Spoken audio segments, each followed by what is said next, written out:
Podcast sponsors make the Joyfully Homeschooling podcast possible. So let's take a moment and thank one of this season's sponsors, Knotgrass History. For me, the thing that I love most about Knotgrass is that when it comes to textbooks versus literature, it truly is the best of both worlds. I have always been a fan of literature-based history, yet I love the ease of textbooks. Knotgrass History gives me both in a package together that my kids actually enjoy. Knotgrass History helps history learners become history makers. Knotgrass History curriculum combines narrative lessons that are easy to read and understand, primary source documents, real letters, songs, and stories from real people who lived in the past, historical novels and biographies that add richness and depth to the lessons, hands-on activities and projects for a variety of learning styles, and a Christian worldview that upholds the Bible as God's Word and honors Jesus as the Savior of the world. How many history programs can say that? Knotgrass has history, geography, and government curriculum for all ages. Their three newest products are our 50 States, a U.S. geography course for elementary students, an updated version of America the Beautiful, which is U.S. history for middle school, and Exploring World Geography, which is a high school course that teaches physical and human geography. Another resource from Knotgrass History is a web-based app called Homeschool History. It saves parents time and enhances learning for students with a searchable database of high-quality videos, virtual tours, games, and more, plus exclusive content.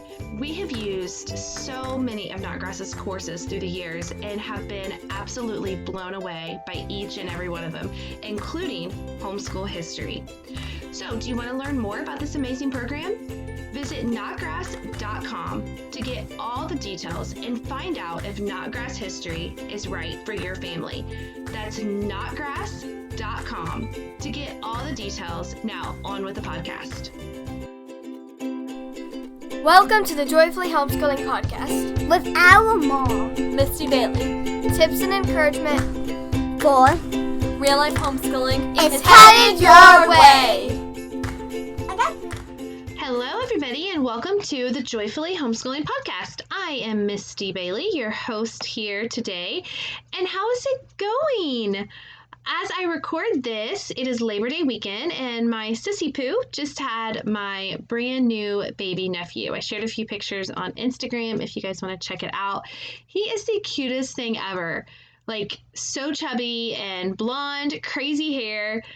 There is just something about babies that just make us all fill with joy. It was a new experience due to COVID. We were not able to go to the hospital or be there when she had him, and even now we are distancing ourselves, but I am excited for things to get back to normal and get in some regular baby snuggles. So as I record this, or as this episode airs, we are halfway through this series all about homeschool methods, and I hope you have enjoyed the series so far. Today, I am chatting literature-based homeschooling with Kay Chance. Kay Chance homeschooled her two boys for 15 years. While teaching them, she discovered a passion for writing and developing curriculum resources. Kay is the co-executive editor of Homeschooling Today magazine, the author of the older extensions for the Trail Guide to Learning series, and a freelance writer and content creator. She loves sharing natural learning methods and creative lesson ideas with other homeschooling parents. In her column, Learning Naturally, she makes her home in Texas with her husband, Brian. In this episode, Kay and I chat amazing books, natural learning methods, the importance of the 3 R's, and so much more. I love that we had read many of the same books with our kids, and this episode is particularly helpful if you're looking for ideas to keep your teens reading. We had many of the same literature selections for our teenagers. So let's dive right into this episode after a quick word from our sponsor. Podcast sponsors make the Joyfully Homeschooling Podcast possible. So let's take a moment and thank one of this season's sponsors, Teaching Textbooks. Are you struggling with math in your homeschool? I get it, I do. Math used to bring tears to my children's eyes each and every day. You see, my kids learn differently than I could teach, and this made math a constant struggle. But then I found teaching textbooks. The lessons offered by teaching textbooks take much less time than the workbook lessons we used before. They are brief, hold my children's attention, yet also are effective enough to help my homeschoolers learn the material. Bonus, it takes math entirely off my plate. And guess what? Teaching Textbooks is coming out with a new and improved version of their already amazing program. Teaching Textbooks 4.0 will be releasing soon, and we cannot wait to try it out. It checks off all of the problem areas homeschool moms have with math. Grading, done. Hints to help out a student who is struggling? Yes. A teacher video for each and every problem? You bet. If math is a struggle in your home, I encourage you to check out Teaching Textbooks today.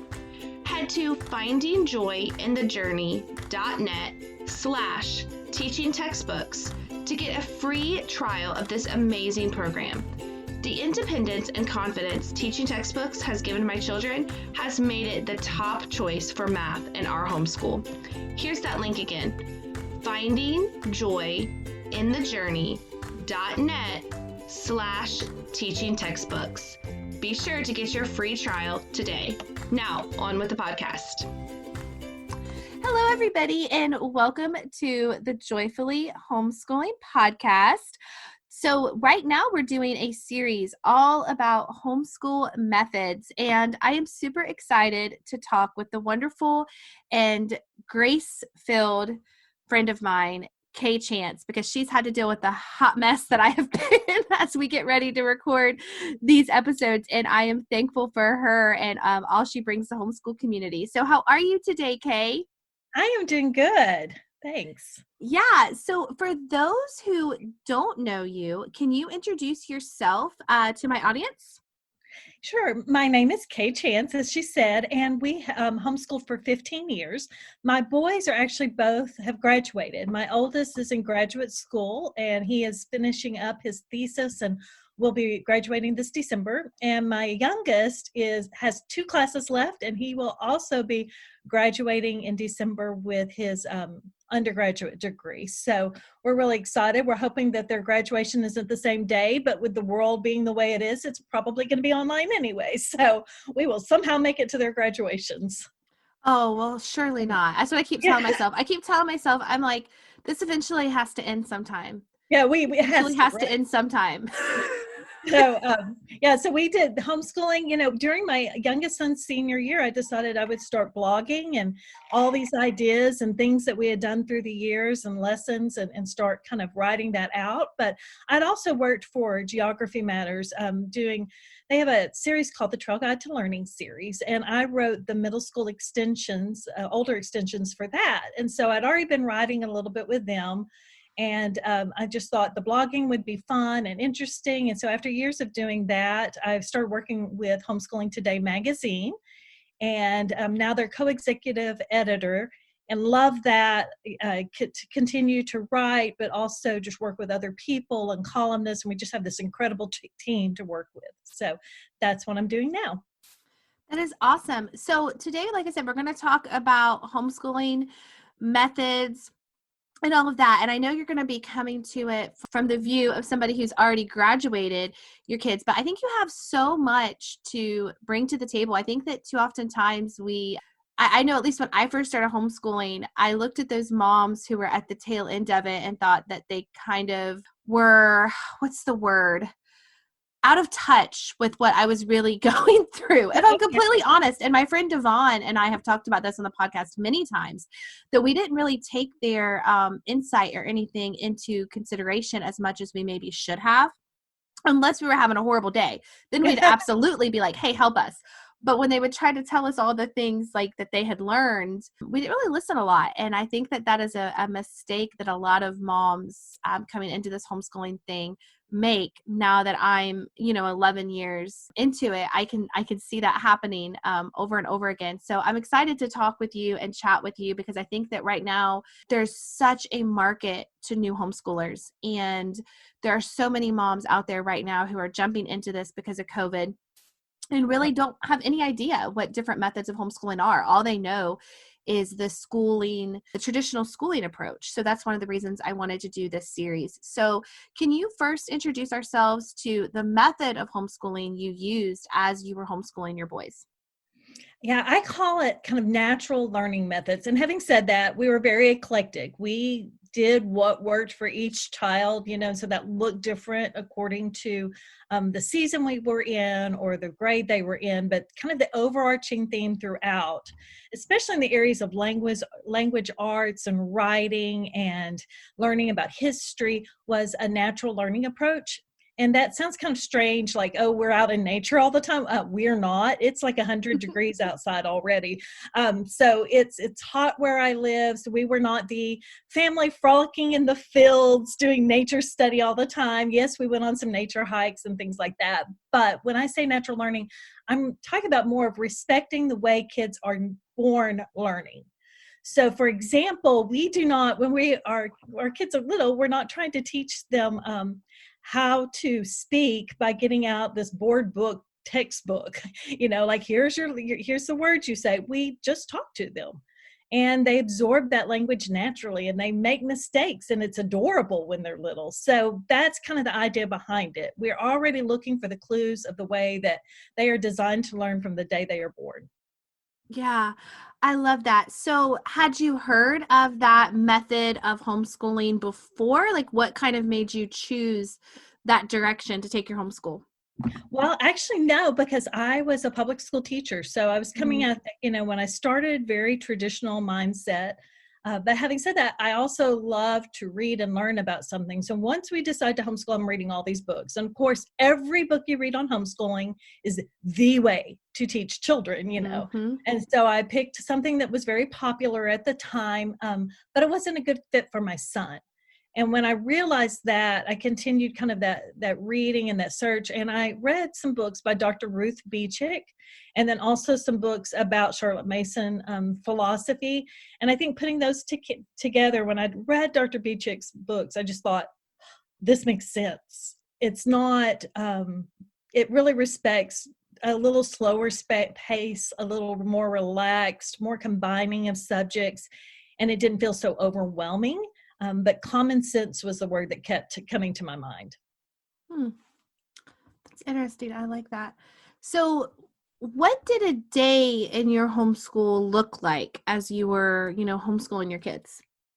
Well, one of the things that I would say that was consistent, because when you're looking over 12 years, that changed at different times. But one thing that was consistent was starting with a read aloud time and reading, because that was something we really enjoyed and it was a way to connect with one another. I know that some people do it in the early years and then they quit in high school, but until my oldest graduated, we still read aloud together. The books, were interesting as we got older and had deeper discussions about them. So it was a great time to talk to one another. I'm not talking about like read a sentence and ask a comprehension question. It was more things like that came up naturally about life through the book. So it's a great way to teach about character, because you're not talking about your child's character, you're talking about a character's character. So those discussions would come up. So that was always a really good time. We tried to do math in the morning, because neither one of my kids apparently have that side of their father who is the engineer. And I apologized to him. I'm like, I'm sorry, they got more of me in here. So, they were definitely the more language arts based side, creative side. But so we would do math in the morning to do it while they were fresh. And they, but because after lunch, my boys kind of crashed and burned. When they were younger, this is something we did. So for our boys, sometimes to motivate, we had to use a timer on the things they didn't like as much, like math, especially with my oldest. And so we would set it for 15 minutes and, say, concentrate, do the best you can for this amount of time. So he didn't feel like it was going to go on forever. And then we'll take a break and then we'll come back and do another 15 minutes. And usually no more than those two times and he was done. But one of the things I instituted having boys, and I'm sure this is true with a lot of girls too, is sometimes breaks between subjects was riding their scooter down to the stop sign at the end of our street and back to get some of that energy out and take take a little brain break. So I would say, overall our days always started with read aloud, Bible time, math, and then we would get into our subjects, and a lot of our subjects were combined. So if we are doing a paper and we were writing about something, it was often about something that they were reading, like in history or something else. Yeah, and I think that the 15-minute timer, I want to go back to that.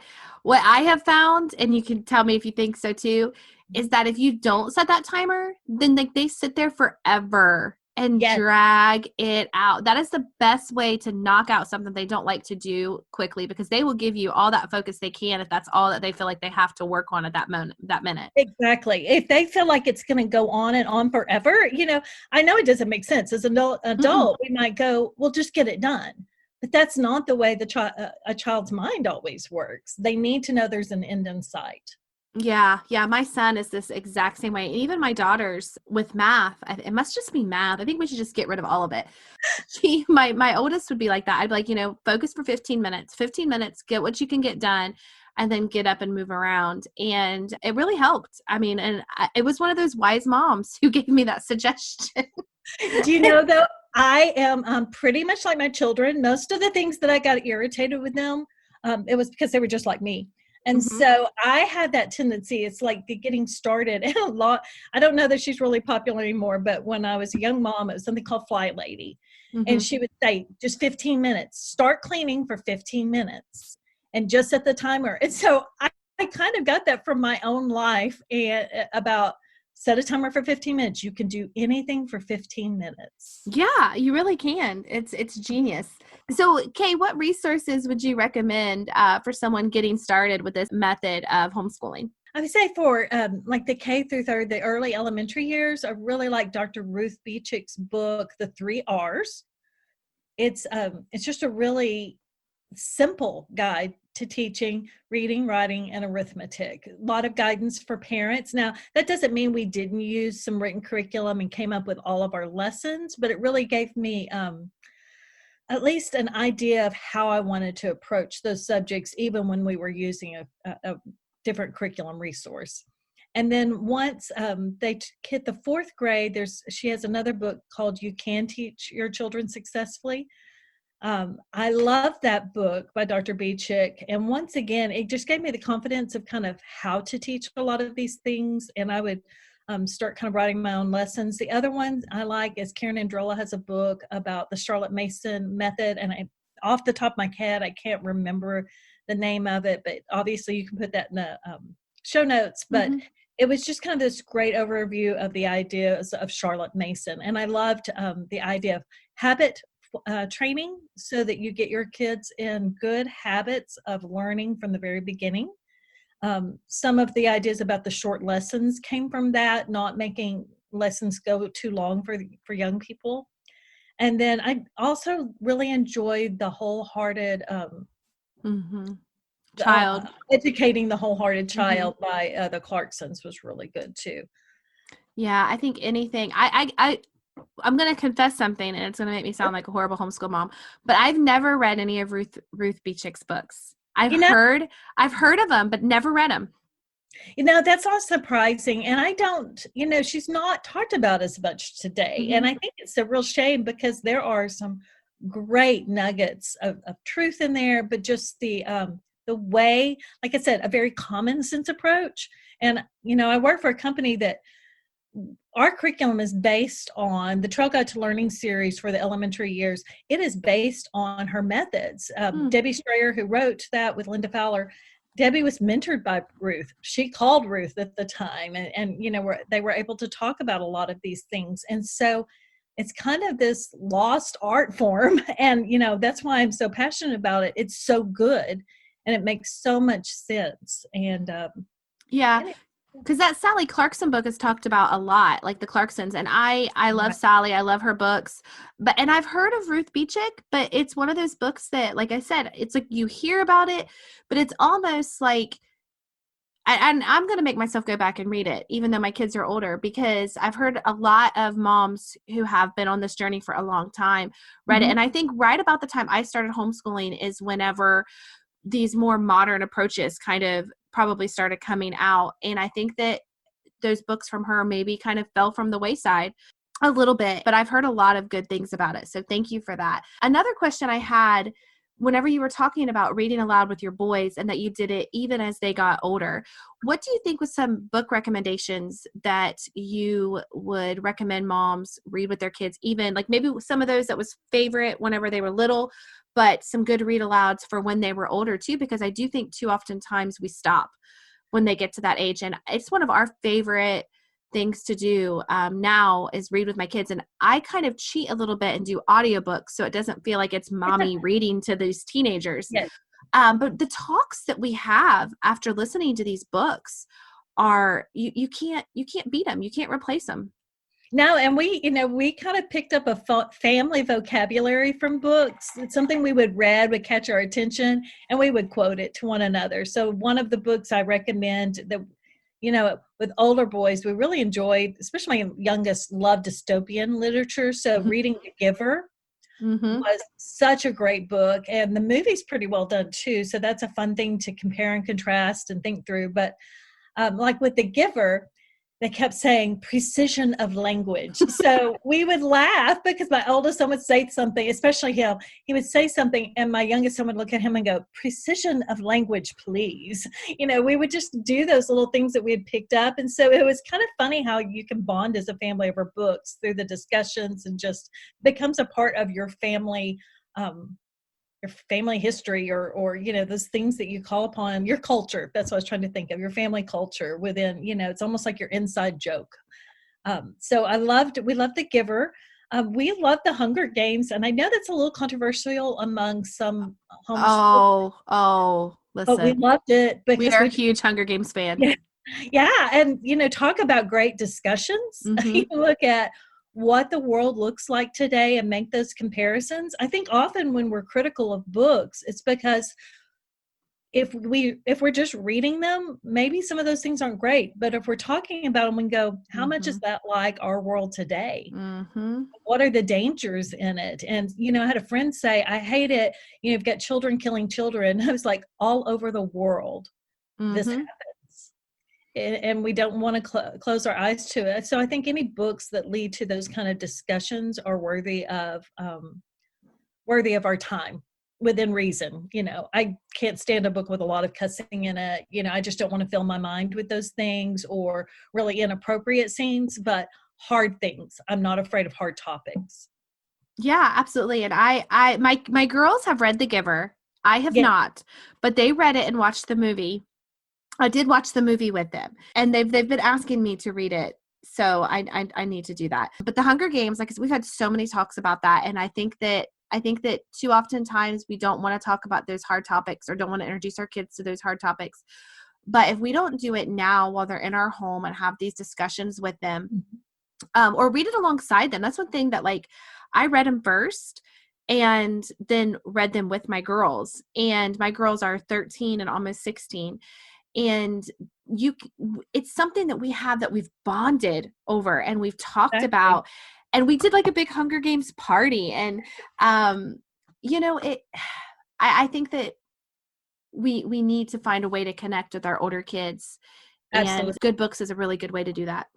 Right. And then, we did some classics, that you hear on high school book list. But even when we're not reading aloud, some of my favorite books have also been nonfiction books. When we studied history, the boys read the book by David McCullough, 1776. And so, and then we also read during their high school years, So Good They Can't Ignore You by Cal Newport. And he talks about how kids talk about going to the workforce, they want to follow their passion today. And he basically challenges that and says, the way you become passionate about something is starting with something, that you're good at, and becoming really, really good at it. And then that opens up opportunities. But, it's not just, oh, I love doing this, I need a career in it from day one. So really, we wanted to mix things up, that it's not all just literature, but being able to discern different types of books, whether they're biography or nonfiction or fiction. So I would say read aloud time or individual reading, keep that list varied. Don't get so hung up on doing classics, that you miss some of the really good stuff that we have right now. Yeah, I agree with that wholeheartedly. So, Kay, so through the years while you were homeschooling, how did you find joy in your homeschool day? And I think I'm going to know the answer to this, but maybe I'm wrong. Well, obviously we enjoyed reading, but yeah, I've got an issue. So I think spontaneity actually kept a lot of joy in our homeschooling. I remember we were doing some in elementary, the shapes and everything. We came to the cone and I looked up and I was like, let's go get ice cream. It's the perfect cone. I love it. The sphere on top. And so we just took off and went to, our ice cream place that day. There were times that we would take our read aloud in the morning. Every once in a while we would go to McDonald's, and yes, I let my kids eat McDonald's. I'm a very imperfect parent. And so we would eat breakfast at McDonald's while doing our read aloud. And there was one time, didn't notice an older man sitting behind us, and we finished the chapter. And you know how there's always a cliffhanger at the good end of a good book chapter. And we get it to leave, and he goes, wait, you were just getting to the good part. No idea he'd been listening to us. So I love it. I love that. Oh, that's amazing. We've done school in a coffee shop and on a blanket outside. And this was not every day. I do not want to paint this. We did not have this perfect little beautiful homeschool. There were days I was like, oh my goodness, you are going to go back to, I'm going to put you in public school. I can't take this anymore. Mm-hmm. We had those days. But what brought joy is when I was more playful, when I didn't take myself too seriously and realized that this is a journey and not a sprint, that we didn't have to do everything right that second, that we could take time out and make learning fun. Yeah, and I love that because I think that Sarah McKenzie called them just because you can days. And I like thinking of it like that because that spontaneity, that joy, those are the days our kids are going to remember. Absolutely. Years later about what they loved about homeschooling. And homeschooling doesn't have to be this chore, this drudgery. And I feel like when we get to the point where it's becoming a chore, where we're like every single day, it's like, oh, we got to do school. That's when we need to add more spontaneity into our homeschool. That's when we need to just do those just because you can things and bring that joy back and just connect with our kids. It was one of those experiences. My youngest son did not love to read when he was, in elementary school, especially, that second, third, fourth grade age. One day it was snowing outside. I know a lot of people are like, we don't take snow days. There's no reason to. I'm like, we took snow days. They just look different. We might not dump everything, but we built that day forts in the living room, the blanket forts. And he got under there with a book, and we had a fire going, and we were doing s'mores, and we were having a reading time. And usually his answer was always like, can I be done reading now? I always got that. Well, he started reading the Percy Jackson series. Yes. And for the first time, he was like, wait, can I read more when the timer went off for his reading? So we're laying around, we've got the fire going, we've got blanket forts, he's under the blanket fort reading, and he wanted to read more. So even though I had some other things I wanted to do that day, I was like, well, I guess it's okay. So, you just, all right, I guess, and let him keep reading. Oh, that was the beginning of him starting to love to read. And what would we have missed if we had kept to a schedule that day? Exactly. I think that your boys and my girls have the exact same book interests, because every book that you said, I'm like, we've read that. My girls read that. Oh, I love it. Okay. So Kay, where can people find and connect with you in the World Wide Web? Now, I have a blog called hearttoheartshomeschooling.com, but I'm not really writing on it as much, but there are like 100 articles on there to read. What I've been doing more is working with Homeschooling Today magazine, and that's where I do write on their blog, but also a lot of background work. And so those are the two places, through my blog, hearttoheartshomeschooling.com, and then through homeschoolingtoday.com. And we're about to have a whole new website up, so it's really exciting, all the things that we have planned coming in the new year. We are really about, what does it look like to homeschool today? And our mantra now is homeschool boldly. Don't feel like you have to do it like anyone else. You trust God with your kids and their education, and, really enjoy the freedom and walk confidently in that. Yeah. And you have a column there as well too, right?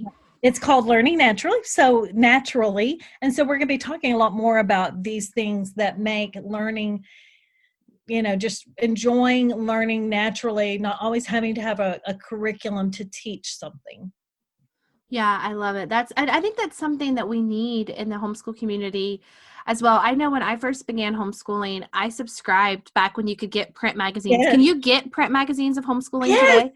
Yes, that's the exciting part. You can still, so my husband worked for home for years, and I used to say that the teacher's lounge was in the afternoon. If I would take off for an hour and go to Sonic, get a Diet Lime Coke, and read a homeschooling magazine. Yes. That was my teacher's lounge. And I know not every mom can leave their kids, but I was able to for like an hour or so.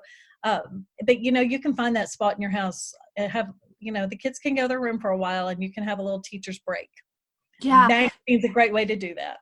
Yeah, and that was my favorite thing. Like I would sit by the pool with little kid, like with my younger kids, my first year homeschooling, like as I was preparing to homeschool, and I would read homeschool magazines and just devour them. It's less distracting than blog posts and Pinterest.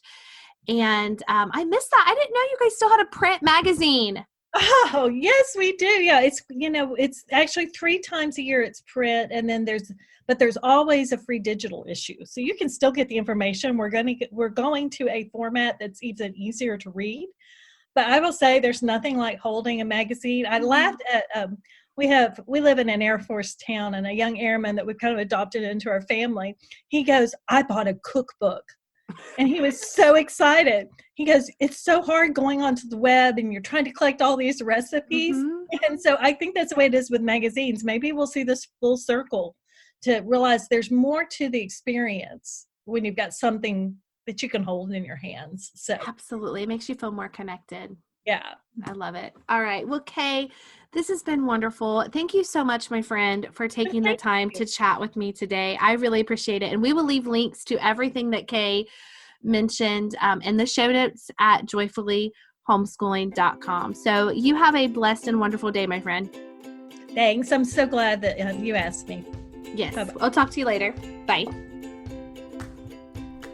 This has been an episode of the Joyfully Homeschooling Podcast. I thank you so much for listening. If you enjoyed this episode, please take the time to leave a rating or review on iTunes or whatever platform it is that you use to listen to this podcast. That tells the powers to be I'm not talking to myself.